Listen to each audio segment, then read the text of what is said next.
नमस्कार. आज 22 डिसेंबर 2025 वार आहे सोमवार. लोकसत्ता आणि द हिंदू वृत्तपत्र विश्लेषणमध्ये आपलं स्वागत आहे. आपण पुन्हा प्रारंभ करत आहोत. त्यानंतर 1 जानेवारी 2026 नुसार आपण दुसऱ्या चॅनलवरती शिफ्ट होणार आहोत. ओके, त्याचे डिटेल्स वगैरे मी सर्व लवकरात लवकर देण्याचा प्रयत्न करेन. व पहा, आता खंड पडणार नाही. याच्यापूर्वी व्हायचं काय तर 1-2 महिने कंप्लीट व्हायचे आपले, त्यानंतर खंड व्हायचं. Sorry for that. पण आता याच्यापुढे खंड पडणार नाही, त्याची मी ग्वाही नक्की देऊ शकतो. तर नक्कीच आपण 1 जानेवारीपासून दुसऱ्या चॅनलवरती भेटू. पण सहसा आता सध्याला आपण सुरुवात करत आहोत. तर आजच्या प्रमुख बातम्या पहा. संघर्षानंतरही सत्ताधाऱ्यांची सरशी. राज्यात सर्वाधिक नगराध्यक्ष पुन्हा भाजपचेच. कोकण उत्तर महाराष्ट्रात शिंदे गटाला चांगले यश. विदर्भात काँग्रेसची झुंज. मराठवाड्यात ठाकरे गट निष्प्रभ. पश्चिम महाराष्ट्रात महायुतीमध्ये लढत. ओके, काल नगरपालिकेचे जे निकाल आहेत ते तुमच्यासमोर पाहिलेले आहात तुम्ही. ओके, त्यामुळे या न्यूजला राजकीय दृष्टिकोनातून आपण जर पाहिलात तर आपल्या UPSC आणि MPSCसाठी गरजेची नाही आहे. त्यामुळे मी या न्यूजला स्किप करत आहे. आपण पुढे जाऊ शकतो. रेल्वेकडून लांब पल्ल्याच्या गाड्यांची तिकीट दरवाढ करण्यात आलेली आहे. म्हणजे 26 डिसेंबरपासून ही दरवाढ लागू असणार आहे. त्याच्यापूर्वी ज्या विद्यार्थ्यांनी किंवा ज्यांनी तिकीट बुकिंग केलेले आहे त्यांच्यावरती काही ॲडिशनल चार्जेस तिथं घेण्यात येणार नाहीत. ओके, नेक्स्ट न्यूज आहे. VB जी रामजीला राष्ट्रपतींची मंजुरी. सर्वांना माहिती आहे, संसदेचं हिवाळी अधिवेशन पार पडलं. त्या हिवाळी अधिवेशनामध्ये मनरेगा ही जी 2005ची जी स्कीम होती त्याच्याऐवजी आता 2025ची VB जी रामजी ही जी स्कीम आहे ती आता इम्प्लिमेंट केली जाणार आहे. व हे जे विधेयक आहे त्याला काल राष्ट्रपतींची मंजुरी भेटलेली आहे व त्या विधेयकाचं कायद्यामध्ये काल रूपांतर झालेलं आहे. आता पाहूयात केंद्र सरकार केव्हा याला अंमलबजावणीला आणेल. ओके, व यातील सर्वात महत्त्वाचा जर मुद्दा पाहिला तुम्ही तर 100 दिवसाऐवजी आता 125 दिवस तिथं रोजगारची गॅरंटी देण्यात आलेली आहे. पण यामधील काही लूपहोल आहेत ते आपण एक विशिष्ट लेक्चर किंवा एक वेगळं लेक्चरमध्येच ते कंटिन्यू करूयात. व पहा, याबद्दल एक बातमी पण आलेली आहे. एकच मिनिट द्या. द हिंदू वृत्तपत्रामध्ये तुम्ही पाहू शकता. कुठे आहे ही नाही आहे, पुढे चला. हां, ही पहा. पंतप्रधान नरेंद्र मोदी यांनी ॲडव्हर्टाईज दिलेली आहे. विकसित भारत जी रामजी जी योजना आहे त्यामध्ये 125 दिवसांची गॅरंटी स्कीम आहे. परीक्षेला हा हमखास प्रश्न पडू शकतो. पहा, नाबार्ड एक्झाम असू द्या किंवा अन्य जिथे GK हा सब्जेक्ट आहे किंवा GS जनरल ॲबिलिटी टेस्ट यामध्ये हा प्रश्न विचारला जाऊ शकतो की विकसित भारत जी रामजी या योजनेअंतर्गत किती दिवसांचं काम तिथं देण्यात आलेलं आहे तर 125 दिवस व MG नरेगामध्ये किती होतं 100 दिवस. प्लीज हा पॉईंट लक्षात ठेवा. किंवा इवन UPSCमध्ये पण हा डायरेक्टली 1 लाईनर प्रश्न जसाच तसा विचारला जाऊ शकतो. ओके, आता यामध्ये तुम्ही पॉलिटिकल डिबेटमध्ये पडू नका. मी जे म्हणतोय ना, योजनेअंतर्गत किती दिवसांचं कालावधी आहे ते हे खूप महत्त्वाचा पॉईंट आहे. त्याच्यानंतर अगदीच जे UPSC आणि MPSC राज्यसेवा उत्तरलेखन करणार आहेत त्यांच्यासाठी हा जो आर्टिकल आहे हा आर्टिकल त्यानंतर लास्ट म्हणजे लोकसत्तामध्ये पण काही आर्टिकल आलेली होती. त्या सर्व आर्टिकलचा आपण मर्ज करून एक सेपरेट लेक्चर मी घेणार आहे. त्यामध्ये आपण MG नरेगा आणि VB जी रामजी ही जी स्कीम आहे ती विभक्त कशी आहे हे आपण पाहणार आहोत, जे की मेन्स अँसर रायटिंग्स दृष्टिकोनातून महत्त्वाची असेल. ओके, आता अगदीच सोनिया गांधी यांनी काय म्हटलेत याबद्दल तुम्ही आता सध्याला विचार करू नका. आपण त्याबद्दल विशिष्ट लेक्चरमध्ये पाहणार आहोत. ओके, त्यानंतर आपण पुढे जाऊयात. त्यानंतर पुढची बातमी. बांगलादेशमधील व्हिसा केंद्र बंद. भारत सरकारने काल बांगलादेशमधील जी एम्बसी आहे तेथील व्हिसा केंद्र बंद करण्याचा निर्णय घेतलेला आहे. का निर्णय घेतला तर अगदीच पहा, भारत आणि बांगलादेशमधील वाढते तणाव यासोबतच बांगलादेशमध्ये वाढता हिंसाचार. ओके, आता इंटरनॅशनल रिलेशनमधून ही बातमी अत्यंत महत्त्वाची आहे. याला आपण आजच्या लोकसत्तामध्ये एक आर्टिकल पण आलेलं आहे, तिथे आपण नक्कीच याला पाहूयात. तत्पूर्वी आपण पुढे जाण्याचा प्रयत्न करूयात. विश्वस्त संस्थांकडून भाजपकडेच देणग्यांचा ओघ. आता तुम्ही पाहू शकता की ज्या पॉलिटिकल पार्टी आहेत त्यांना किती देणग्या इथं देण्यात आलेल्या आहेत. ओके, व इथे संस्था दिलेल्या आहेत. आता हे आपल्यासाठी गरजेचं नाही, पण तुम्हाला माहिती असणं गरजेचं. एक नागरिक म्हणून या नात्याने तुम्ही हे पाहून घेऊ शकता. काँग्रेसला त्यासोबतच भाजपला किती इथे देणगी मिळालेली आहे व ही देणगी कोटीमध्ये आहे. पहा, ओके, जास्त आपल्यासाठी गरजेची नाही, त्यामुळे मी याला स्किप करत आहे. पुढे चला. जी रामजीला राष्ट्रपतींची मंजुरी. आता अगदीच विधेयकाचं कायद्यात रूपांतर झालेलं आहे. त्याची अंमलबजावणी पाहूयात केव्हापासून होईल. त्यानंतर पुढील बातमी. इम्रान खान यांचे देशव्यापी आंदोलनाचे आवाहन. पहा, पाकिस्तानचे माजी पंतप्रधान इम्रान खान यांना 17 वर्षाची तुरुंगवासाची शिक्षा तिथं सुनावण्यात आली. मग शिक्षा सुनावल्यानंतर त्यांनी जे त्यांचे समर्थक आहेत त्यांना आंदोलनाचं आवाहन त्यांनी केलेलं आहे. पाहूयात आता पाकिस्तान पण पहा, म्हणजे अगदीच जर तुम्ही पाहिलात आत्ताच आपण बांगलादेशमधील पण न्यूज पाहिलेली आहे. हा आपला प्यारा भारत, इकडे आहे पाकिस्तान, इकडे आहे बांगलादेश. जर तुम्ही पाहिलात तर अगदीच आपले जे शेजारी राष्ट्र आहेत तिथे आता सध्याला अराजक अशा पद्धतीची परिस्थिती निर्माण झालेली आहे, किंवा अगदीच तेथील आंदोलन वगैरे जे आहेत या कारणांनी ते काय आहेत पहा, अशांत आहेत. ओके, अशांत असल्यामुळे पहा अगदीच भारतावर त्याचा परिणाम होतो का, तर बिलकुल होणार आहे. म्हणजे अगदीच तुम्ही पाहू शकता की आपला शेजारी जर अशांत तशा पद्धतीने असेल तर आपल्याला पण शांतता तिथं लाभणार नाही. अगदी त्याच स्वरूपात जर तुम्ही पाहिलात बांगलादेशमध्ये पण अशांतता आहे, इकडे पण पाकिस्तानमध्ये पण अशांतता आहे. त्यामुळे भारताला सध्याला ही चॅलेंजिंग सिच्युएशन भारत देशासाठी असणार आहे. ओके, त्याच्यानंतर पुढे चला, बांगलादेशमधील उच्चायुक्तांसमोर काल आंदोलनं वगैरे झाली, त्यानिमित्ताने ही बातमी आहे, पण याला आपण आर्टिकलमध्ये एकत्रितरित्या पाहणार आहोत. नेक्स्ट न्यूज आहे आजच्या दिवसाची थोडीशी पॉझिटिव्ह बातमी आहे पहा, युक्रेन शांतता चर्चा सकारात्मक. रशिया, जवळपास 4 वर्षापासून युद्ध चालू आहे रशिया आणि युक्रेन दरम्यान.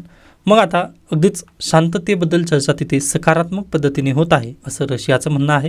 ही अगदीच आजच्या दिवसाची पॉझिटिव्ह बातमी आहे. पुढे जाऊयात आपण. त्यानंतर महायुतीत जल्लोष, महाविकास आघाडी सैरभैर. ओके, हे सर्व राजकीय बातम्या आहेत, स्किप करू शकता. त्यानंतर नेक्स्ट, लोकसत्ता विचार, पाश्चात्य आधुनिकतेची संध्याकाळ. हा आर्टिकल आपण स्किप करू शकता. हां, इथिक्ससाठी महत्त्वपूर्ण आहे, पण पहा इथिक्ससाठी पण अगदीच लवकरात लवकर तुम्हाला 1 जानेवारीनंतर ते सांगण्यात येईल सर्व काही. ओके, आता पाहूयात या लोकसत्ता विचार, म्हणजे दर सोमवारी लोकसत्ता विचारमध्ये एक आर्टिकल यायचा. आता नेक्स्ट इयरला 2026मध्ये कोणते आर्टिकल येतील ते पाहूयात. आता अगदीच हा आर्टिकल त्या पद्धतीने बेस्ट आहेत, पण आपल्यासाठी तेवढ्याशा पद्धतीने गरजेचे नाही आहेत. ओके, इथिक्स विषयासाठी मी लवकरच सांगेन तुम्हाला. ओके, म्हणजे त्या पद्धतीने प्लॅन चालू आहे, मग आपण पाहूयात. ओके, त्यानंतर पुढे जाऊयात. इथेनॉलचे उद्योग विश्व. परीक्षेला हा प्रश्न येऊ शकतो, UPSC सायन्समध्ये हा प्रश्न बिलकुल विचारला जाऊ शकतो. तर पहा, इथेनॉल यावर्षी सर्वात महत्त्वाचा जर इश्यू राहिलेला आहे इथेनॉल. त्यानंतर नितीन गडकरी यांच्याभोवती इथेनॉल हा इश्यू अगदीच गोल गोल फिरत आहे. मग इथेनॉल निर्मिती कशा पद्धतीने होते, किंवा इथेनॉलमध्ये किती आयन असतात हे आपण पाहूयात. तर पहा, ग्लुकोजच्या एका रेणूपासून इथेनॉलचे 2 रेणू व कार्बन डायऑक्साईडचे 2 रेणू तयार होतात. ओके, हा पॉईंट लक्षात ठेवा तुम्ही. ग्लुकोजच्या एका रेणूपासून इथेनॉलचे 2 आणि कार्बन डायऑक्साईडचे 2 रेणू तिथे तयार होतात. हा महत्त्वपूर्ण पॉईंट आहे. MPSC असू द्या किंवा UPSCला पण हा प्रश्न विचारला जाऊ शकतो. यावर्षीचा जर तुम्ही राज्यसेवा पूर्व परीक्षेचा जर पेपर पाहिला तर त्यामध्ये पहा, मी अगदीच इंडियन एक्सप्रेसमध्ये एक आर्टिकल आलेला होता, तो डिस्कस केला होता आपल्या वृत्तपत्र विश्लेषणमध्ये. तो होता पहा जिनोम प्रोजेक्टबद्दल. ओके, व तो मी UPSCसाठी निश्चित केला होता, पण त्यांनी MPSCमध्ये पण विचारलेला होता. ओके, त्यामुळे अगदीच तो पेपर पाहिल्यानंतर मला बेस्ट वाटलं की आपण शिकवलेला आलेला आहे. अगदी त्याच धर्तीवर जर तुम्ही पाहिलात तर इथेनॉलचं पण आहे, याबद्दल प्रश्न विचारला जाऊ शकतो. त्यामुळे प्लीज हा पॉईंट लक्षात ठेवा. मग पहा, इथेनॉलपासून गाडी चालू शकते का. ओके, याचा पहिला प्रयोग पहा, हेनरी फोर्डने 20व्या शतकाच्या सुरुवातीला आपली गाडी इथेनॉलवर चालवण्याचा त्यांनी प्रयत्न केला होता. पुढे चालून यशस्वी झालेला आहे, पण इथेनॉल खर्चिक आहे, याबद्दल आपण चर्चा करूयात. त्यानंतर नेक्स्ट पॉईंट आहे पहा, अमेरिका हा सर्वात मोठा इथेनॉल उत्पादक आहे. ओके, आज घडीला किंवा हा बेसिकली प्रश्न UPSC विचारला जाऊ शकते की इथेनॉल निर्मितीमध्ये सर्वात पुढे कोण आहे. पहिला ऑप्शन असेल पहा इंडिया, नेक्स्ट असेल दुसरा ऑप्शन USA, थर्ड असेल पहा ब्राझील, ओके, व फोर्थ असेल पहा चायना. तर अगदीच यामध्ये सर्वात जास्त उत्पादक कोण करतं, तर USA आहे. हा पॉईंट लक्षात ठेवा. त्याच्यानंतर USA प्लस ब्राझील हे दोघं जर मिळून इथेनॉल निर्मिती जर केली तर पहा 80% जवळपास त्यांच्यामार्फत निर्मिती होते. USA प्लस ब्राझील या दोघांमार्फत 80% इथेनॉलची निर्मिती केली जाते विश्वभरामध्ये. ओके, त्यानंतर 2025पर्यंत भारत सरकारचं काही गोल होतं का, तर अगदीच पहा भारत सरकारने गोल 2030पर्यंत ठेवलं होतं की पहा आपण काय करायचं, तर 20% जे इथेनॉल निर्मिती आहे किंवा 20% जे ब्लेंडिंग आहे ते आपण 2030पर्यंत ठरवायचं, असं भारत सरकारने गोल ठेवलेलं होतं. परंतु हे जे गोल आहे 20% इथेनॉल ब्लेंडिंगचं ते आपण 2025मध्येच साध्य केलेलं आहे. ही एक पॉझिटिव्ह न्यूज आहे. ओके, मग हे जे इथेनॉल आपण सध्याला चर्चा करत आहोत, हे बेसिकली काय आहे. आपल्यापैकी प्रत्येकाच्या घरी एकतरी गाडी किंवा एकतरी वाहन नक्की असेल पहा. ओके, किंवा एकतरी इंजिन नक्कीच असेल. ओके, त्याला काय लागतं पहा, इंधन. मग इंधनामध्ये प्रामुख्याने काय आहेत, आता इलेक्ट्रिक व्हेकल म्हणत नाही आहे मी, तर अगदी इंजिन जे की इंधनावर चालणार आहे त्याबद्दल बोलतोय आपण. तर एकीकडे लागतं पेट्रोल. पूर्वी याच्या केरोसिन पण यायचं, पण आता ते बंद झालेलं आहे. ओके, पेट्रोल त्यानंतर डिझेल, बरोबर आहे. पण पहा, हे जे इंधन आहे जे की आपली व्हेकल वगैरे चालवतं, तर ह्या इंधनाला किंवा पेट्रोल आणि डिझेल हे साठे कसे आहेत, मर्यादित आहेत की अमर्यादित आहेत?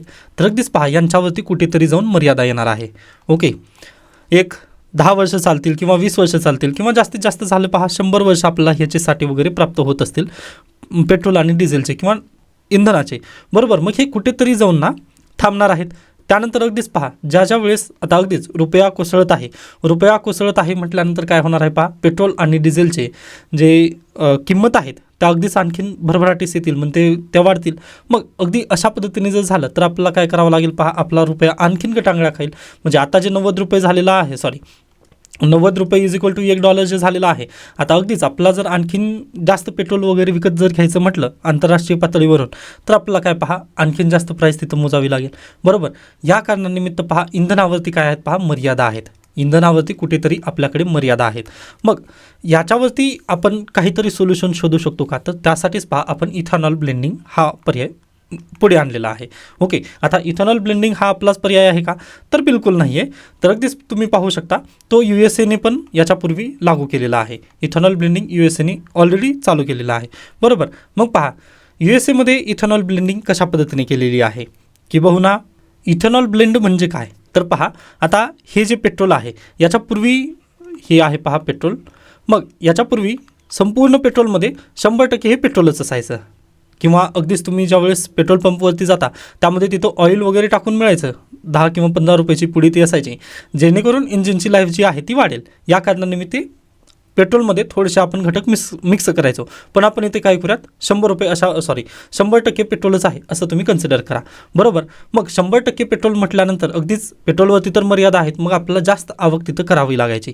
पण आता गडकरी यांनी निर्णय काय घेतला पहा, की आपण काय करूयात, तर पेट्रोल 100% न देता त्यामध्ये 20% आपण काय करूयात, 2030पर्यंत 20% आपण इथेनॉल त्यामध्ये मिक्स करण्याचं ध्येय त्यांनी ठेवलं. म्हणजेच काय, 80% पेट्रोल तिथं असेल व 20% काय असेल पहा, 80% पेट्रोल व 20% तिथे इथेनॉल असेल. व हे अशा पद्धतीने इथेनॉल ब्लेंड पेट्रोल जे आहे ते आपल्या बाईकसाठी किंवा व्हेकलसाठी इंधन म्हणून तिथे यूज करता येईल. ओके, व इथेनॉलवर बाईक वगैरे चालू शकते का? तर बिलकुल यस. कारण पहा, त्यामध्ये पण जे पेट्रोलमध्ये घटक आहेत तेच इथेनॉलमध्ये पण घटक आहेत. पण इथेनॉल जर तुम्ही पाहिलं तर ते थोडंसं खर्चिक पडणार आहे. का खर्चिक पडणार आहे? तर अगदीच पहा, आपण इथेनॉल कशापासून मिळवतो, तर एकतर ऊस आहे, त्यानंतर अगदीच जे आपलं मका आहे त्यापासून आपण इथेनॉल निर्मिती केली जाऊ शकते. आता USA कशापासून इथेनॉल निर्मिती करतं? ओके, तर USAकडे पहा, मक्यापासून इथेनॉल निर्मिती USAमध्ये केली जाते. मग आता इथेनॉल ब्लेंडिंगला जर आपण मका किंवा साखर सर्व जर वापरायला लागलो तर आपल्या दैनंदिन जीवनातील जी साखर आहे किंवा जे मका आहे याचे प्राईस वाढतील का? तर बिलकुल प्राईस वाढतील. पण आपल्याकडे पहा, शेतीमध्ये ऊस भरपूर मोठ्या प्रमाणात पिकवला जातो, त्यानंतर ब्राझीलमध्ये पण ऊस मोठ्या प्रमाणात पिकवला जातो. या कारणानिमित्त काय पहा, आपण इथेनॉल ब्लेंडिंगला तिथं चालना नक्कीच देऊ शकतो. याच कारणानिमित्त जे 2030पर्यंतचं आपलं जे टार्गेट होतं ते आपण कधी अचीव केलेलं आहे, 2025मध्येच आपण ते टार्गेट अचीव केलेलं आहे. हे एक आपलं प्लस पॉईंट आहे. आय होप हा पॉईंट तुम्हाला अगदी समजलेला असेल. मग आपण जी इथेनॉल ब्लेंडिंग करत आहोत त्यांनी नेमकं साध्य काय होणार आहे? तर पहा, आपल्याकडे साध्य हेच होणार आहे की आपल्याकडे जे पेट्रोल आहे ते पेट्रोल अगदीच मर्यादित आहे, बरोबर. मग मर्यादित पेट्रोल असताना व आपण पेट्रोल दुसऱ्या देशाकडून आयात करतो व दुसऱ्या देशाकडून आपण पेट्रोल आयात केल्यानंतर बॅलन्स ऑफ पेमेंटमध्ये पण आपल्या क्रायसिस निर्माण होऊ शकतं. मग अगदी त्याचा भार कमी करण्यासाठी आपण काय करत आहे पहा, 80% पेट्रोल प्लस 20% त्यामध्ये इथेनॉल करून आपण अशा पद्धतीने आपलं इंधन 100% निर्माण करत आहोत. यामुळे अगदीच आपला 20% तरी भार तिथं काय झालेला आहे, कमी झालेला आहे. मग इथेनॉल ब्लेंडिंग केल्यानंतर काही निगेटिव्ह पॉईंट आहेत का? तर बिलकुल यस. ज्या जुन्या बाईक्स आहेत किंवा ज्या जुन्या व्हेकल्स आहेत ना, त्यांना इथेनॉल ब्लेंडिंग जे पेट्रोल किंवा जे इंधन असेल ना ते त्यांच्यासाठी थोडंसं हानिकारक ठरणार आहे. कारण त्यांचे जे पूर्वीचे जे इंधन आहेत ना, जे इंजिन आहेत ते अगदी इथेनॉलसाठी पूरक नाही आहेत. ओके, या कारणानिमित्त सध्याला किंवा भारत सरकारने आपल्या सर्वांच्या संमतीशिवाय त्यांनी डायरेक्टलीच इंधनामध्ये काय केलेलं आहे, इथेनॉल ब्लेंडिंग करण्यात आलेली आहे. या कारणानिमित्त जे जुने व्हेकल्स आहेत ना त्यांना थोडंसं तिथं इंजिन वर्क तिथं अगदीच येऊ शकतं. हे एक त्याचं निगेटिव्ह गोष्ट आहे. पण बाकी जे नवीन व्हेकल्स आहेत ना, त्यामध्ये इथेनॉल ब्लेंडिंग केलं तरी चालेल. म्हणजे इंजिनमध्ये त्यांनी आता काय केलेले आहे पहा, फेरबदल करण्यात आलेले आहेत. या कारणामुळे जे नवीन आता व्हेकल्स येतील त्यांच्यासाठी इथेनॉल ब्लेंडिंग किंवा जे इंधन आहे ते अगदीच पॉझिटिव्ह न्यूज तिथं ठरणार आहे. ओके, आय होप हा पॉईंट तुम्हाला अगदी समजलेला असेल. त्याच्यानंतर जर तुम्ही पाहिलात की आता मग सगळ्या गाड्या ज्या आहेत त्या आपण इथेनॉलवरतीच निर्मिती करायचं का, ज्या सर्व व्हेकल्स आहेत त्या आपण डायरेक्टली इथेनॉलवरतीच चालवायचं का, असा प्रश्न तुम्हाला पडू शकतो. तर ते पण करता आपल्याला येणार नाही. कारण पहा, इथेनॉल जर तुम्ही खऱ्या अर्थाने पाहिलात तर ते खूप खर्चिक आहे. आपण अगदी पेट्रोलमध्ये 20% आपण मिळवत आहोत ते आपल्याला परवडेल. परंतु जर 100%च इथेनॉलवर जर करायचं म्हटलं तर आपल्याला पहा त्यामध्ये जास्त त्याचं जी कॅपॅसिटी आहे ती आपल्याला तिथं साध्य करता येणार नाही. म्हणजे पेट्रोलची जे ॲव्हरेज आहे ते आपल्याला जास्त मिळू शकतं, पण इथेनॉलचं ॲव्हरेज तेवढं जास्त मिळू शकणार नाही. या कारणानिमित्त आपण 100% इथेनॉलवरती शिफ्ट होत नाही आहेत. ओके, आय होप हा पॉईंट तुम्हाला समजला असेल की आपण का इथेनॉलवरती 100% शिफ्ट होत नाही. ओके, त्याच्यानंतर पहा, हा जर प्रश्न आला तर MCQ टाईपमध्ये येईल. बाकी तुम्ही जास्त चिंता वगैरे याची करू नका. जे मी पॉईंट इथं हायलाईट केले तेच तुमच्यासाठी महत्त्वपूर्ण असणार आहेत. डन. त्यानंतर नेक्स्ट, लोकसत्ता संपादकीय, बेहाल बांगलाचा बोध. बांगलादेशातील दोन्ही उद्रेकांमध्ये भारत विरुद्धचा राग हा प्रमुख धागा असल्याने आपण त्याकडे पुन्हा दुर्लक्ष करणे धोकादायक ठरेल. हा आर्टिकल अतिशय महत्त्वाचा आहे पहा, इंटरनॅशनल रिलेशन या स्वरूपातून. आता पहा, लास्ट इयरला बांगलादेशमध्ये विद्यार्थ्यांनी आंदोलन केलं होतं. विद्यार्थ्यांनी आंदोलन केल्यानंतर पहा, शेख हसीना यांना देश सोडून पलायन करावं लागलं व त्यांना शरण दिलं भारत सरकारने. ओके, यामध्ये गैर काहीच नाही आहे. पहा, भारत देशाने त्यांना अगदीच शरण दिलेलं आहे व तिथे मोहम्मद युनूस यांचं इंटरिम गव्हर्नमेंट किंवा काळजीवाहू सरकार तिथं स्थापन झालं. मग काळजीवाहू सरकारने काळजीवाहू सरकारने पहा, शेख हसीना यांनी जे काही निर्णय घेतलेले आहेत त्यांची तिथं चौकशी त्यांनी केली व चौकशी अंती शेख हसीना यांना त्यांनी दोषी ठरवलं पहा. व दोषी ठरवल्यानंतर त्यांना डायरेक्टली फाशीची शिक्षा तिथं सुनावण्यात आलेली आहे. बरोबर. व जे न्यायालयाने हे निर्णय दिलेला आहे शेख हसीना यांच्या विरोधाचा, त्या न्यायालयाची स्थापना अगदीच शेख हसीना यांनीच केलेली होती. व अगदी पहा, शेख हसीना यांचे जे विरोधी आहेत त्यांना फाशीवर चढवण्याचं काम देखील त्याच न्यायालयानं केलं होतं. म्हणजे अगदी शेख हसीना यांनी याच्यापूर्वी तशा पद्धतीने काम केलं होतं व त्यांनी जी निर्मिती केली तोच आता त्यांच्या विरोधात येऊन बसलेला आहे. ओके, मग असं असताना भारत सरकारने त्यांना काय म्हटलं की हा आम्ही निर्णय मान्य करत नाही आहे व शेख हसीना यांना आम्ही बांगलादेशमध्ये परत एकदा पाठवणार नाही. ओके, मग या कारणानिमित्त हा जो निर्णय चालत आहे किंवा भारत देशाची आता सध्याची जर इंटरनॅशनल रिलेशन कशा पद्धतीने चालत आहे बांगलादेशसोबतचं जर तुम्ही पाहिलात तर लक्षात येईल पहा, आपण शेख हसीना यांना वाचवण्याचं काम करत आहोत किंवा अगदीच जर तुम्ही पाहिलात तर व्यक्तिसेंट्रिक इथं काम होत आहे. व्यक्ती सेंट्रिक तिथं व्यक्ती आणि सेंट्रिक हे येणार नाही तर व्यक्ती केंद्रित. बरोबर. आपले जे निर्णय कसे चालू आहेत पहा, व्यक्ती केंद्रित निर्णय तिथं चालू आहेत. आपला एक आशा आहे की शेख हसीना परत एकदा बांगलादेशच्या पंतप्रधान बनतील व त्यांनी परत एकदा भारताची प्रो इंडिया पॉलिसी तिथं म्हणजे परत एकदा उदयास येईल. परंतु असं तिथं बिलकुल होण्याची शक्यता सध्याला दिसत आहे का, तर बिलकुल नाही. मग यासाठी पहा, हे लॉंग टर्म इफेक्ट आहे. ओके, हे सध्याला लॉंग टर्म इफेक्ट आहे. डायरेक्टली इन्स्टंटली आपल्याला हे सर्व काही शक्य होईल असं दिसत नाही आहे. बरोबर. व आपले जे काही निर्णय चालू आहेत ते व्यक्तिकेंद्रितच आहेत. हे जे मी काही बोलत आहे हे अगदीच पहा, संसदेची जी परराष्ट्र विषयक स्थायी समिती आहे त्या समितीने पण हाच पॉईंट तिथं मांडलेला आहे की भारत सरकारने जो काही निर्णय घेत आहेत आता सध्याला ते व्यक्तिकेंद्रित घेत आहेत. आपल्याला काय करायला पाहिजे, व्यक्तिकेंद्रित न जाता आपल्याला आता देशात सेंट्रिक तिथं जाणं गरजेचं आहे. ओके, म्हणजे संपूर्ण बांगलादेशला तिथं समोर ठेवूनच आपल्याला निर्णय घ्यावे लागतील.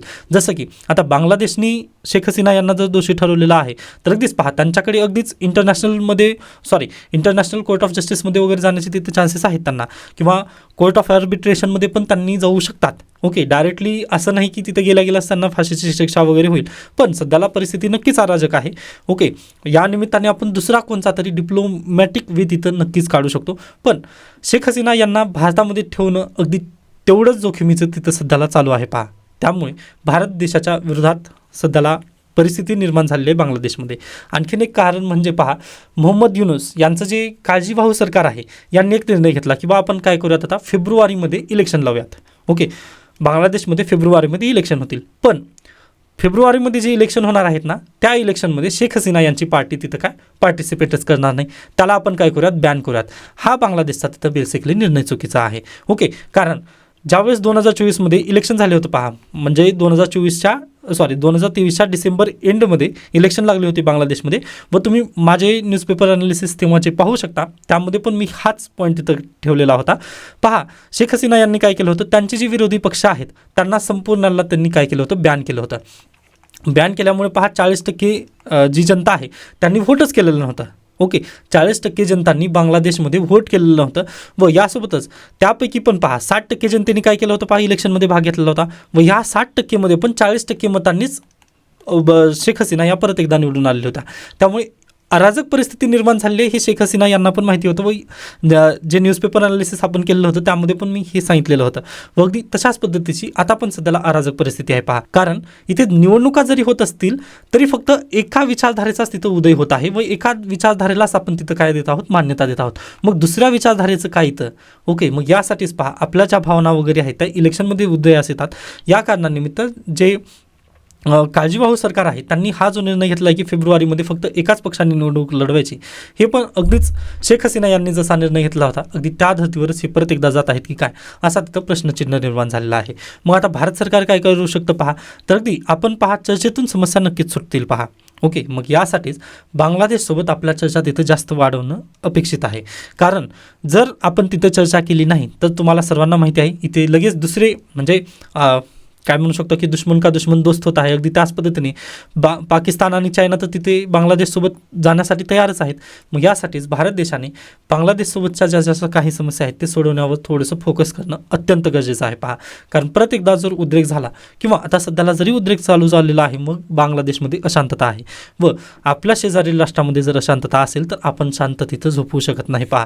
त्यांचा जो काही गोंधळ आहे तो आपल्या घरामध्ये पण ऐकू येणारच आहे. मग यासाठी भारत सरकारने स्वतःहून तिथं लक्ष घालणं खूप गरजेचं आहे व बांगलादेशमध्ये परत एकदा शांतता कसं प्रस्थापित होईल यावर थोडंसं पाहणं अपेक्षित आहे. ओके, व अगदीच डिप्लोमॅटिकली जो शेख हसीना यांचा जो वाद आहे त्याला आपण पण सॉल्व्ह करणं अपेक्षित आहे. Okay, done. आय होप हा पॉईंट तुम्हाला अगदी समजला असेल. आता यावरूनच तुम्ही डायरेक्टली इंटरनॅशनल रिलेशनचा आन्सर लिहू शकत नाही, तर याला थोडंसं हिस्ट्री पण माहिती असणं गरजेचं आहे पहा. मग आपण इंटरनॅशनल रिलेशनचे जेव्हा क्लास होतील त्यामध्ये आपण हे शिकणारच आहोत. पण सध्याची जी काही करंट घडामोडी आहे ते तुम्हाला माहिती असणं गरजेचं, त्यानिमित्ताने ही विश्लेषण अतिशय महत्त्वपूर्ण ठरतं पहा. डन. नेक्स्ट आहे दिल्लीकर जिवंत तरी कसे. म्हणजे हा खूप मोठा प्रश्नचिन्ह त्यांनी उभा केलेला आहे पहा, की एवढं असताना किंवा एवढं प्रदूषण दिल्लीमध्ये होत असताना दिल्लीकर जिवंत कसे राहिले. तर अगदीच याबद्दल आपण इकडे द हिंदूमध्ये पण एक आर्टिकल आलेलं आहे, याचं आणि या दोन्हीचं मर्ज करून आपण हा आर्टिकल डिस्कस करणार आहोत. तर पहा, सध्याला तुम्हाला माहिती आहे पार्लिमेंटचं विंटर सेशन होतं. विंटर सेशनमध्ये राज्यसभेमध्ये एक प्रश्न विचारण्यात आला की जे एअर क्वालिटी इंडेक्स आहे दिल्लीमध्ये अगदी दिवसेंदिवस घसरत आहे व दिल्लीची हवा अत्यंत प्रदूषणकारी बनलेली आहे, किंवा जगभरामध्ये जास्त प्रदूषित शहर कोणतं असेल तर आपलं राजधानी शहर दिल्ली आहे. ओके, म्हणजे खूप दुर्दैव आहे हे, पण आहे ते सत्य आहे हे आपलं मान्य करावं लागेल. मग याचवरून पहा माननीय मंत्र्यांना प्रश्न विचारण्यात आला की एअर क्वालिटी इंडेक्स किंवा जे दिल्लीची हवा प्रदूषित आहे याचा फुफ्फुसांवरील आजारावर किंवा फुफ्फुसांवर काही परिणाम होतो का. तर त्यांनी अगदीच सायंटिफिक उत्तर दिलेलं आहे की काहीही परिणाम फुफ्फुसांवरती होत नाही. आता अगदीच हा प्रश्नचिन्ह आहे, पण पहा राज्यसभेमधील हा प्रश्न आहे, या निमित्ताने आपल्याला सांगणं गरजेचं होतं. डन. त्याच्यानंतर ह्या आर्टिकलची जर सुरुवात तुम्ही पाहिलात तर अगदीच खूप मजेशीर यांनी केलेलं आहे, पण तिथपर्यंत तुम्ही नका जाऊ. फक्त लक्षात घ्या की एअर क्वालिटी इंडेक्स आता दिल्लीमध्ये खूप डबघाईला गेलेला आहे. आता एअर क्वालिटी इंडेक्स आज सकाळी जर तुम्ही पाहिलात किंवा द हिंदूमधील जर आर्टिकल तुम्ही पाहिलात तर पहा 16 म्हणजे 40पैकी जे एअर क्वालिटी इंडेक्स म्हणजे मेजर करणारे जे तंत्र आहेत त्यापैकी 16मध्ये तर अगदी सिव्हिअर कंडिशनची तिथं एअर क्वालिटी इंडेक्स दाखवण्यात आलेली आहे. पण अगदीच मॉनिटरिंग स्टेशन्सबद्दल पण तिथे गूढ सत्य आहे, यामध्ये पण सत्यता किती आहे हे आपल्याला माहिती नाही. यामुळे फक्त जेवढं केंद्र सरकार किंवा राज्य दिल्लीचं जे सरकार आहे त्यांनी जेवढी आकडेवारी आपल्याला दिलेली आहे तेवढीच आपल्याला ऑफिशियल आकडेवारी आहे म्हणून मान्य करावं लागेल. ओके, त्यानिमित्ताने ही 16 आकडेवारी तुम्ही लक्षात ठेवा, जे की आज घडीलाच महत्त्वाची आहे. तुम्ही उद्या चालून याला UPSC किंवा MPSCमध्ये याला लिहू शकणार नाही. ओके, त्यामुळे आपला हा आर्टिकल समजून घेण्यासाठी पॉईंट महत्त्वपूर्ण ठरणार आहे. मग आता पहा आपला प्रॉब्लेम समजलेली आहे की दिल्लीची हवा अतिशय प्रदूषित झालेली आहे, बरोबर. व पहा आपला IAS IPS किंवा अगदीच प्रशासक व्हायचं आहे पहा, जे की निर्णय घ्यायचे आहेत आपला, बरोबर. मग एखाद्या राजकीय नेत्यासारखं आपण फक्त कारणे दाखवून तिथं थांबवू शकतो का. बिलकुल नाही. तर आपल्याला काय पहा तिथं सोल्युशन द्यावे लागतात. मग सोल्युशन तुम्ही कसं देऊ शकता पहा, तर अगदीच त्यासाठी आपल्याला द हिंदू वाचावा लागेल. द हिंदूमध्ये सोल्युशन दिलेले आहेत पहा. अगदी आपण दुसऱ्या देशाची केस स्टडी यूज करू शकतो का, तर बिलकुल यस. पहा अगदी आपल्या भारत देशामधील जे दिल्लीची हवा अशा म्हणजे एकदम प्रदूषित झालेली आहे, अगदी तसंच पहा बीजिंग या शहराची चायनामध्ये 2013ची जर हवा तुम्ही पाहिलात तर अगदी अतिशय प्रदूषित शहर म्हणून बीजिंगला ओळखलं जायचं.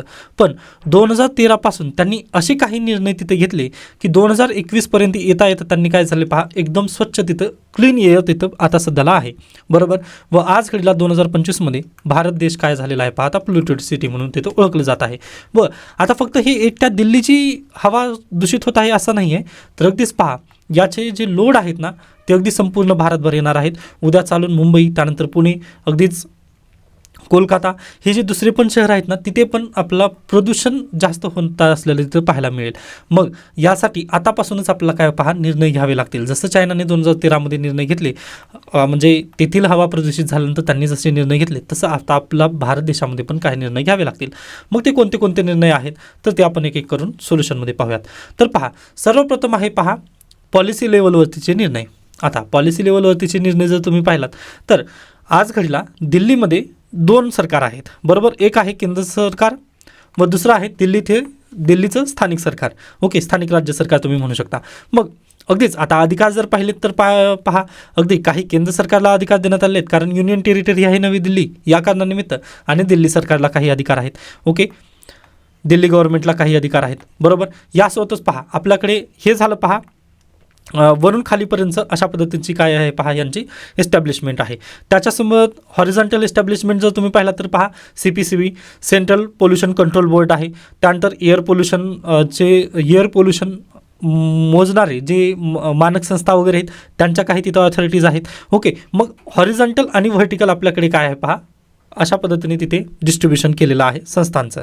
ओके, यामध्ये काहीच चुकीचं नाही आहे. पण यामध्ये सर्वात महत्त्वाचं घटक काय आहे तर यामध्ये जे सुटसुटीचा ओके जे सिस्टमॅटिकपणा जो आहे ना तो इथं बिलकुल नाही आहे. ओके, केंद्र सरकार एखादा निर्णय घेईल तर तो दिल्ली गव्हर्नमेंटला पटणारा नाही आहे. म्हणजे याच्यापूर्वी तरी व्हायचं तसं, आता दिल्ली सरकार पण BJPचं आणि केंद्र सरकार पण BJPचं असल्या कारणांमुळे कदाचित निर्णयमध्ये क्षमता जास्त निर्माण होऊ शकेल इथे. परंतु याच्यापूर्वी आम आदमी पक्षाचं ज्यावेळेस सरकार होतं त्यावेळेस पहा दोघांच्या निर्णयामध्ये एकसंहिता तिथं बिलकुल नव्हती.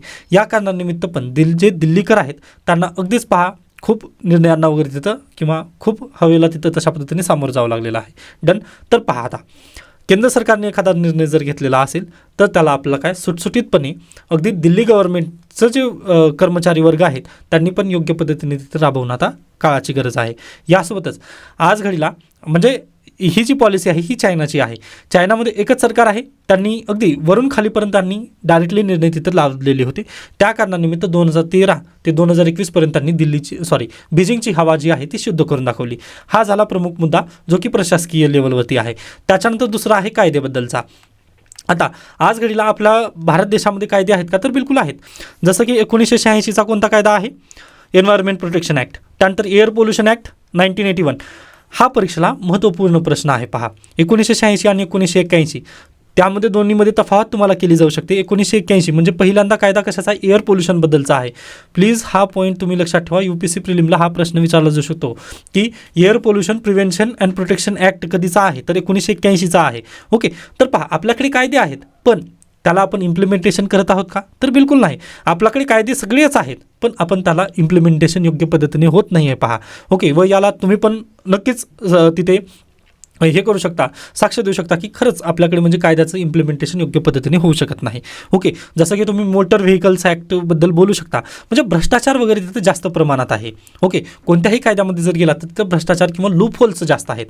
जसं की NGTचा कायदा आहे, बरोबर. NGTने जे रुलिंग आणलेले आहेत त्याला पण योग्य पद्धतीने तिथे पूर्वी महत्त्व होतं पण आपण काय केलं त्यामध्ये अमेंडमेंट आणली व अमेंडमेंट आणून आपण काय केलं की जे इंडस्ट्रीज आहेत ना त्यांना विदाऊट NGTचं अप्रुव्हल जर 30 दिवसामध्ये मिळालं नाही तर डीम्ड टू बी असेप्टेड अशा पद्धतीने त्यांनी काय केलं आहे पहा. म्हणजे तुम्हाला तिथं मान्यता दिलेली आहे NGTने असं मानून तुम्ही डायरेक्टली 30 दिवसाच्या आत तिथं काय करू शकता पहा, इंडस्ट्री स्थापन करू शकता.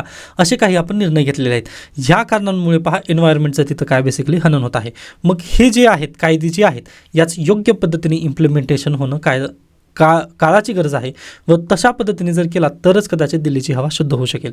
मग चायनामध्ये पण त्यांनी काय केले पहा, एन्व्हायरमेंटचे जे ॲक्ट्स आहेत ती त्याला थोडेसे त्यांनी कडक केले व कडक केल्यासोबतच त्यांनी फक्त कडक करून सोडले का, तर बिलकुल नाही, तर त्याला तिथे कॅपिटल पनिशमेंट पण देण्याचा त्यांनी प्रयत्न केला. ओके, जेणेकरून पहा अगदीच बीजिंगची हवा शुद्ध होण्यामध्ये तिथं मदत झाली. त्यानंतर तिसरा मुद्दा आहे पहा, तिसरा पॉईंट कशा संदर्भात आहे तर पब्लिक ट्रान्सपोर्टचा आहे. ओके, आता दिल्ली म्हटल्यानंतर तुम्हाला काय आठवतं, तर तिथे काय आहे, सेक्रेटेरिएट वगैरे आहे, बरोबर, म्हणजे केंद्र सरकार संपूर्ण तिथंच वास्तव्यास आहे आपलं. त्यानंतर IAS लॉबी तिथेच काम करते.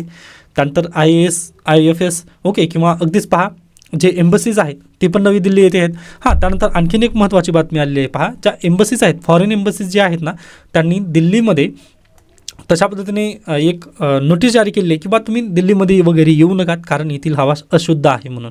ओके, म्हणजे यापेक्षा भयावह आणखीन काही नाही आहे पहा. अगदी दुसऱ्या देशाच्या ज्या एम्बसी आहेत नवी दिल्लीमधील, त्यांनी डायरेक्टली तिथं तशा पद्धतीने नोटीस वगैरे तिथे इश्यू करत आहेत. ओके, मग अगदीच तो थोडासा विषयांत झाला, पण लक्षात घ्या तुम्ही, तर तेथील जे IAS त्यानंतर IFS किंवा अगदी अन्य ऑल इंडिया सर्व्हिसेस वगैरे जे आहेत त्यांच्या मार्फत काय केलं जातं पहा, अगदीच पर्सनल ज्या व्हेकल्स वगैरे असतात त्याला तिथं जास्त प्राधान्य दिलं जातं, किंवा अगदीच अन्य कर्मचारी असतात पहा, ते पण स्वतःची कार वगैरे घेऊन तिथं ड्राईव्ह करत पुढे जातात ऑफिसला वगैरे. मग इथं पब्लिक ट्रान्सपोर्टचा तिथं जास्त यूज होत आहे का, तर बिलकुल नाही. मग आपल्याला काय अपेक्षित आहे, तर पब्लिक ट्रान्सपोर्टचा तिथं जास्त यूज करणं अपेक्षित आहे. ओके, आपण स्वतःची जर कार घेऊन जात असू तर अगदीच ते चुकीचं आहे ना, म्हणजे अगदी पहा प्रत्येकाची जर कार म्हटलं तर त्यामधून जे CO2 वगैरे कार्बन इमिशन होणार आहे ते अगदीच जास्त मोठ्या प्रमाणात होणार आहे. आता तुम्ही म्हणाल की सर BS6 आलेलं आहे. ओके, मग BS6 आलं म्हटल्यानंतर सर्व काही झालेलं नाही आहे. तर आता पहा, यालाच अनुसरून तुम्ही पाहू शकता की BS6 आपलं कधी आलेलं आहे, 2020मध्ये आलेलं आहे. ओके, जे नवीन व्हेकल्स आहेत त्यामध्ये तुम्ही म्हणू शकता पहा, किंवा ज्यावेळेस तुम्ही गाडी सर्व्हिसिंगला घेऊन जाता त्यावेळेस तो जो कर्मचारी आहे तो विचारतो की तुमची गाडी सर BS6 आहे की BS4 आहे.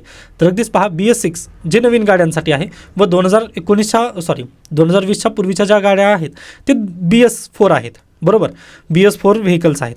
मग अगदीच पहा, जर तुम्ही दिल्लीमध्ये आज जर पाहिलात तर अगदीच BS6लाच तिथं मान्यता देण्यात आलेली आहे. पण हे जे BS6चं काम आहे ते चायनाने कधी केलं होतं, 2013मध्ये पहिल्यांदा केलेलं होतं. म्हणजे आपण अगदीच 6 वर्षांनी तर चायनाच्या मागे आहोत. ओके, जे 2013ला काम केलं चायनाने होतं ते आपण डायरेक्टली 2020मध्ये आणलेले आहेत. मग अगदीच आणखीन याच्यापेक्षा जास्त आपल्याला पावलं उचलणं गरजेचं आहे, जसं की इलेक्ट्रिक व्हेकल. आता अगदीच दिल्लीची जी महानगरपालिका आहे यांनी काय केली पहा, डायरेक्टली त्यांनी इलेक्ट्रिक बसेस वगैरे खरेदी केली आहेत. ती चांगली न्यूज आहे. पण आता जी IAS लॉबी वगैरे आहेत किंवा जे ऑफिशियल कर्मचारी आहेत ना, यांनी पण स्वतःची कार तिथं त्याग देऊन त्यांनी पब्लिक ट्रान्सपोर्टने प्रवास करणं गरजेचं आहे. ओके, पब्लिक ट्रान्सपोर्टचा जर प्रवास तिथं जास्त वाढला तर जे कार वगैरे आहेत किंवा जे गव्हर्नमेंट ऑफिशियलचे जे व्हेकल आहेत ना ते तिथं थोडंसं थांबतील व त्यामुळे अगदीच पहा कार्बनचं इमिशन तिथं जास्त होणार नाही व अगदी पब्लिक ट्रान्सपोर्ट तिथं योग्य पद्धतीने त्याचा पण आपण वापर करू शकतो. चायनानी पण हेच केलं होतं, त्यांनी पब्लिक ट्रान्सपोर्टचा तिथं जास्त वापर तिथं वाढवलेला होता. ओके, व पर्सनल कार तिथं त्यांनी थोडंसं थांबवलेलीच होती. या कारणानिमित्त पण पहा आपण दिल्लीचं प्रदूषण तिथं कमी करलं जाऊ शकतं. ओके, आता हा झाला महत्त्वाचा मुद्दा. जे पब्लिक ऑफिशियल्स आहेत यांचं आपण काय करायचं आहे, तर पब्लिक ट्रान्सपोर्टला तिथं जास्त प्राधान्य देणं अपेक्षित आहे. Okay, done. त्याच्यानंतर आणखीन एक महत्त्वाचा मुद्दा आहे, तो चौथा मुद्दा आहे इंडस्ट्रीजचा. आता अगदीच याच्यापूर्वी मी न्यूजपेपर ॲनालिसिसमध्ये आय थिंक 2023 नोव्हेंबर महिन्यामध्ये न्यूजपेपर ॲनालिसिसमध्ये द हिंदूनेच एक केस स्टडी मांडली होती.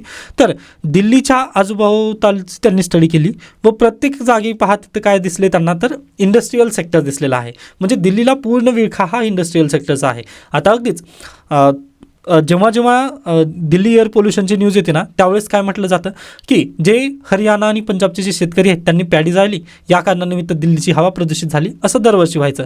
परंतु यावर्षी जर तुम्ही पाहिलं तर तसं बिलकुल झालेलं नाही. आणखीन त्यांनी पॅडी कल्टिवेशन किंवा पॅडीला जाळलेलं तिथं आपल्याला न्यूज आली नाही.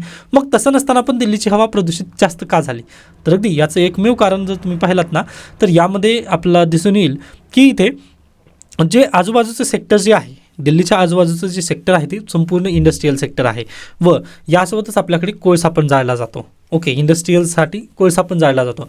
मग चायनाने काय केलं पहा, जे इंडस्ट्रीज आहेत त्यांना पहिल्यांदा त्यांनी काय केलेलं आहे, दुसरीकडे नेऊन ठेवलं. ओके, म्हणजे इथं संपूर्ण पॉईंट्स दिलेले आहेत जे की मी डायरेक्टली तुम्हाला सांगण्याचा प्रयत्न करतोय. त्यांनी काय केलं पहा, बीजिंग शहराजवळचा जो इंडस्ट्रीयल सेक्टर आहे त्याला त्यांनी काय केलं पहा, एकतर बंद करून टाकलं किंवा त्यांना दुसरीकडे तरी प्रस्थापित करण्याचा प्रयत्न चायनाने केलेला होता. मग ती आपला पण तसंच करणं अपेक्षित आहे. जे काही इंडस्ट्रीयल सेक्टर आहे त्यांना जर शक्य झालं तर त्यांना दुसरीकडे स्थापित करा, अन्यथा जर ते अतिशय जास्तच पोल्युशन वगैरे करत असतील तर त्यांना डायरेक्टली आपण बंद करणं काळाची गरज आहे. ओके, त्यानंतर सर्वांना माहिती असेल की आज घडीला जर तुम्ही कोळसाचं जो उत्पादन पाहिलात तर भारत देशामध्ये कोळसा त्या पद्धतीने नाही आहे, बरोबर. मग आपण काय करतो पहा, कोळशाची साठी भारत देशामध्ये नाही आहेत, त्यामुळे आपण ऑस्ट्रेलियामधून कोळसा आयात करतो, बरोबर आहे. ऑस्ट्रेलियामधून कोळसा आयात करतो, यासोबतच चायनामधून पण पूर्वी आपण कोळसा आयात करायचो. मग तो जो कोळसा आहे ना, चायनाने 2013मध्येच बॅन केलेला होता. त्यांनी शुद्ध इंजिनकडे आता जास्त भर देत आहेत. ओके, त्यामुळेच पहा त्यांनी डॅम वगैरे बांधत आहेत, तुम्हाला माहिती असेल. तर अगदी त्याचं नेमकं कारणच आहे, त्यांनी क्लीन एनर्जीला थोडंसं जास्त फोकस करत आहेत. पण अद्याप पण आपण काय करत आहोत पहा, कोळशावरच जास्त इलेक्ट्रिसिटी वगैरे निर्माण करण्याचं काम करत आहोत.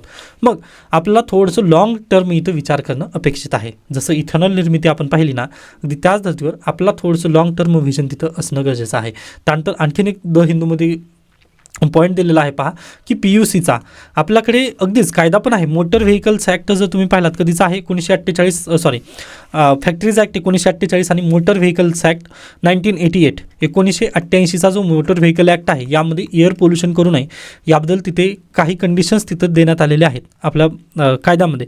पण आज घडीला जर तुम्ही पाहिलात, आता इवन दिल्लीमध्ये पण PUCचं योग्य पद्धतीने अंमलबजावणी तिथं केली जात नाही.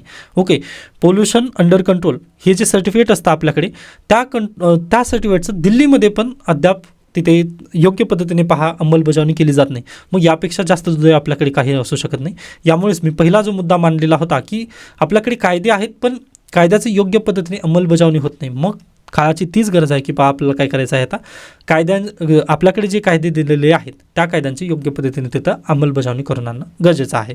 आय होप हा मुद्दा तुम्हाला समजला असेल. व अगदी याच धर्तीवर तुम्ही काय करू शकता पहा, दिल्लीची जी हवा प्रदूषित झालेली आहे ती चायनाच्या धर्तीवर किंवा आपण स्वतः आपल्या पद्धतीने दिल्लीची हवा तिथं काय करू शकतो, अगदी शुद्ध करू शकतो. आय होप हा मुद्दा समजलेला असेल. व अशाच पद्धतीने 1 2 3 4 तुम्ही पॉईंट तिथं टाकून आन्सर तुमचं लिहू शकता. डन. त्याच्यानंतर आमदारांची अपात्रता अंमलात कशी आणली जाते. आता सर्वांना माहिती आहे, आमदार किंवा माजी मंत्री माणिकराव कोकाटे यांना 2 वर्षाची शिक्षा ठोठावण्यात आली व त्यांची डायरेक्टली आमदारकी तिथं रद्द झालेली आहे. 1951चा तो कायदा आहे, रिप्रेझेंटेशन्स ऑफ पीपल ॲक्ट 1951. या कायद्यानुसार पहा, एक तरतूद देण्यात आलेली आहे की जर तुम्हाला 2 वर्षापेक्षा जास्तची जर शिक्षा झालेली असेल तर तुम्हाला इमिडिएटली तिथे तुमची आमदारकी किंवा खासदारकी तिथं रद्द केली जाते. ओके, हा महत्त्वाचा मुद्दा आहे. पण असं होतं का पूर्वी? तर बिलकुल नव्हतं. 1951च्या कायद्यामध्ये मूळ तरतूद अशी आहे पहा, की तुम्हाला 3 महिन्याची तिथं अपील करण्यासाठी तिथं ही होती, म्हणजे मुभा होती, बरोबर. पण 2013मध्ये लिली थॉमस, म्हणजे जवळपास ते तेव्हा 85 वर्षाच्या होत्या, म्हणजे आता 2019मध्ये त्यांचं वयाच्या 91व्या वर्षी निधन झालं. पण त्यांनी भारत देशामध्ये महत्त्वपूर्ण जे केस लॉज आहेत त्यांना चेंज करण्यामध्ये त्यांचं महत्त्वपूर्ण योगदान आहे पहा. लिली थॉमस वकील होत्या. ओके, मग लिली थॉमस यांनी PIL दाखल केली सुप्रीम कोर्टामध्ये. मग ते खटला आहे पहा, लिली थॉमस विरुद्ध भारत सरकार.